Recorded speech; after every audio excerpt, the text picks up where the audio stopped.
So I've completed the bed. As you can see, I'm sat on the bed. Can sit here, watch TV, put my feet up, and we're going to show you around. All of us like moving off these. Yeah. Yeah. Great. Nice one. See you later. Nice Bye. one. Cheers. So the next thing that I'm doing whilst we're doing the sound deadening is this large panel and this one here. We're at the back of the van.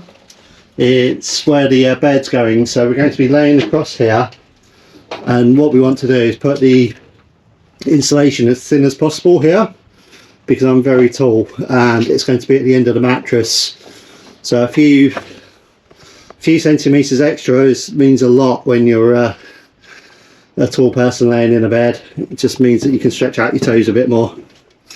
So we're going to be taking these off.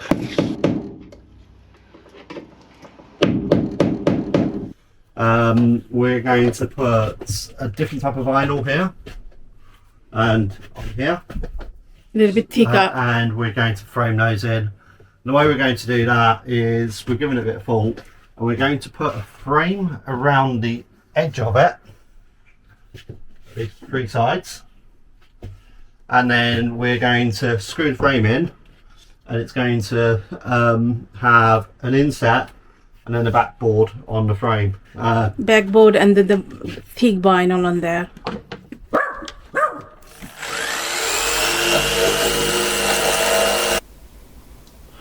As you can see, we just put a layer of board up. Underneath there we had the black foam, which is the insulation, and then below that we have the layer of sound deadening. This just maximises the space, and then on top of that we're putting this vinyl. Right, put the back wall in now. As you can see, this is the base, head of the base of the bed. How this was fixed is there's a hole behind here, and then on the back I used these connectors. I had to go to about 4 stores to get them. There's just one screw in one side and 2 in the other, and they just sit on something, and then you can screw in from the top. So we've got some screws in here, we got some screws on the board going into the metal on the side to hold this in, and then we've essentially just foil taped over the edge of it and put insulation in there. And then the next thing we're going to do is we're going to put the white stuff around the edge of it, like so. So square it all off, make it look a bit nicer. Alright, so now we've finished these 2 backboards for the bed, and we've put the first part of the bed frame on there because we just thought we'd get that done. So it's in now, and then that gives us space to start the bed. The Peugeot Boxer, measured across the width, is the exact size of a double bed, which means that we can fit in a double bed here. It's absolutely perfect. 190 by 137 centimetres, standard mattress, which is absolutely epic. We decided to design this using wooden frames. We were initially thinking of going the IKEA route, but we opted for wood because we're going for a garage with covering on the back as well as the fridge underneath, and it just allows us to build all of this into wood and easily attach it for maximum support. Next, the fridge housing was constructed. This has to match the height of the bed, so it will support the bed underneath as well, just to add a little bit of extra protection as you jump up and down onto the bed, climbing into the bed.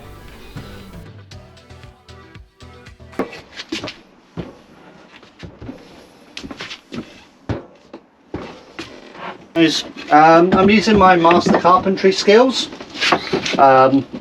which is by far my worst subject at school, other than English, maths, geography, and all the others I can't even remember the names of, history. So how did you become engineer then? I don't know. I think they felt sorry for me and they gave me an engineering degree. But how did you get good results then? They felt sorry for me. It's my good looks. Okay. The the lecturers were very pleased by me. Oh my God. It's going somewhere else. No, this took us. Yep, that's what she said. So yeah, we've built a cupboard. I will admit it's not the best of jobs at the moment, but it will do for the purpose. And it's the first cupboard we're building, so we're learning. So the hidden one is always the good one to start with.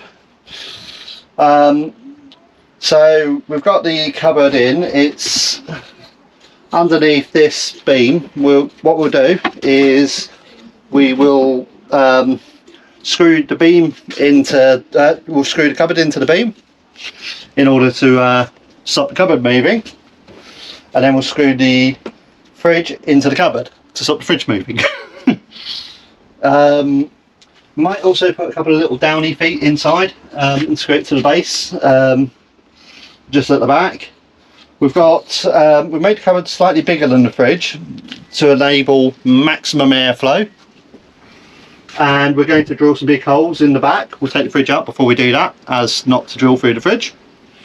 And then we also will, I believe we'll create like a little tray here to put wires through, same running all the way around the back of the fridge box. And then you need to also make some stuff around here as well, don't you? Batten. Yeah, we are going to put another batten in the back here, in the middle here, because it's where the fridge is, and just to secure that bed. And we'll put 2 more battens down the front here, because this is going to be the batten where everyone's going to be jumping up onto. Can you do 2 battens, one here and one here, to make sure? You could do. Fitted the fridge in. So we've put 3 holes in the back, so 1 for the ventilation to come in and 2 to come out. It's also going to have a gap here between the mattress, but I don't trust that's 100% going to work, which is why the holes at the back are going to be fail safe. What we're planning on doing is trying to fit a wine rack above the fridge, and then we're going to box the whole thing in. It's held in by some little bits of wood on the side, keeping it there, and at the front here you open the fridge and you put the screws in from inside the fridge.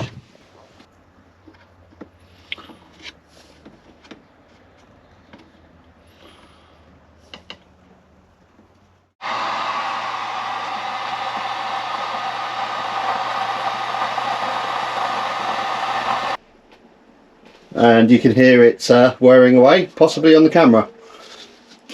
The main thing is it lights up when I open it, so it means it's working. We opted for the 80 litre fridge rather than the smaller one, simply because it's going under the bed and it's wasted space under here. So having a tiny little fridge under here didn't really add any benefit to having the bigger fridge. So we opted for the bigger one, and it fits perfectly. And hopefully, with any luck, we'll be able to fit a tiny little wine storage area above the fridge as well.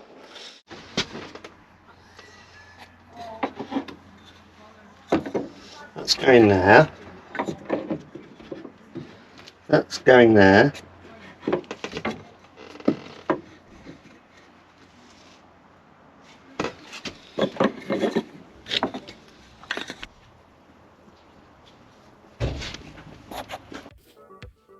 The main structure of our overfridge wine rack was created in wood. We then used our leftover carpet and the foil in order to create more of a secure, softer feeling within the wine rack itself. This holds the bottles more snugly, securely, and just stops them from rattling around.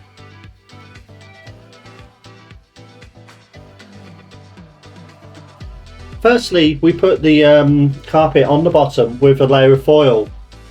This was then fastened in, and then folded back over on itself and then glued back onto itself, giving an extra layer of carpet over the top of the foil.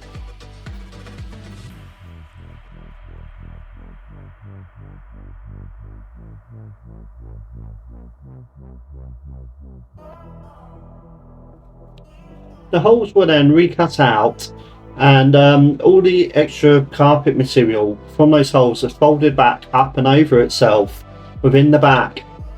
This just made the holes slightly smaller.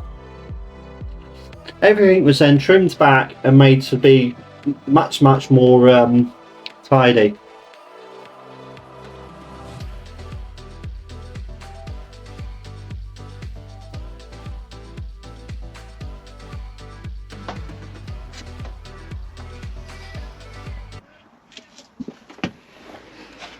Look at our wine rack. It is done and so cute. It's in the right place. Nice and snug as well. We had a pair of mattresses from an old IKEA pull-out. They formed a king size rather than a double, so we had to cut them down to size, and they fit now perfectly into our double bed. Now we're moving back to the preparation of the garage and the back wall as you open the doors.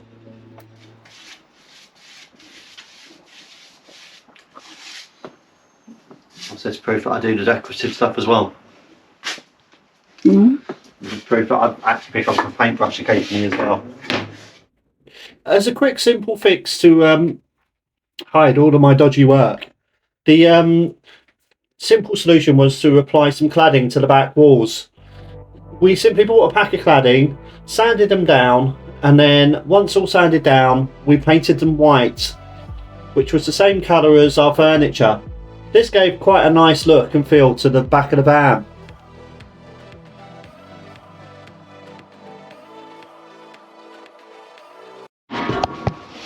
So we have quite a messy garage at the moment because this all needs to be clipped up properly.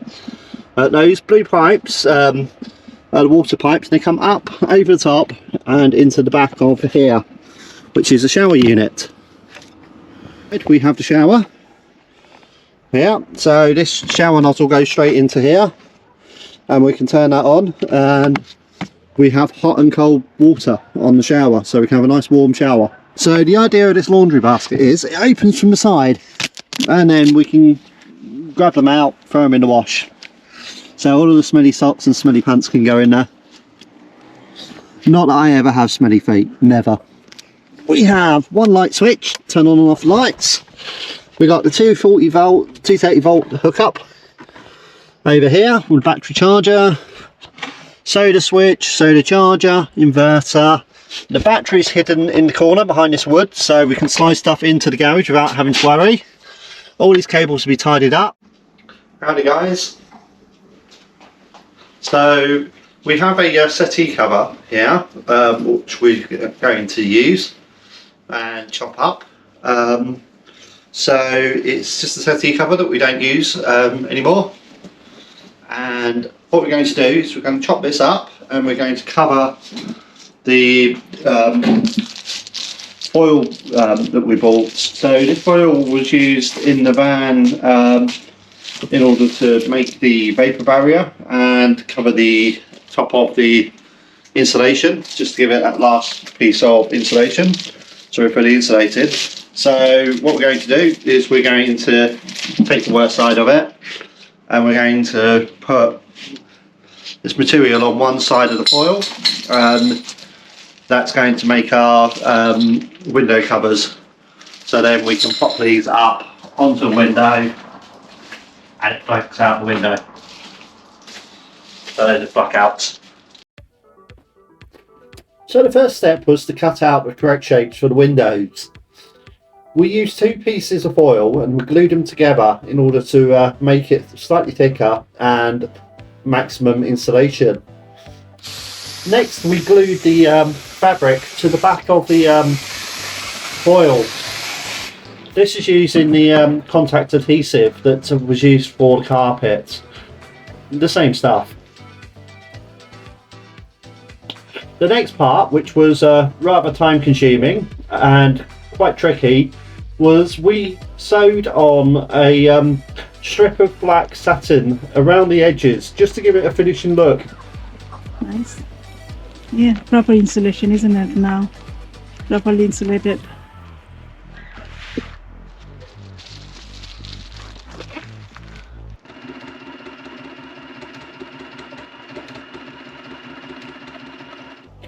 The leftover material from the windows was now used to make the laundry basket. This was just simply sewed together to make a basket, which we used Velcro down one side so it was openable. Our newly designed cloth laundry basket was then fastened using a stapler to the top of the bed frame. This is a very simple solution. It just allows us to lift up the bed in the corner and then just pop our dirty clothes in out of the way straight into the garage. I hope you enjoyed our video and I hope it was useful for some people as inspiration for their projects. Please like and subscribe.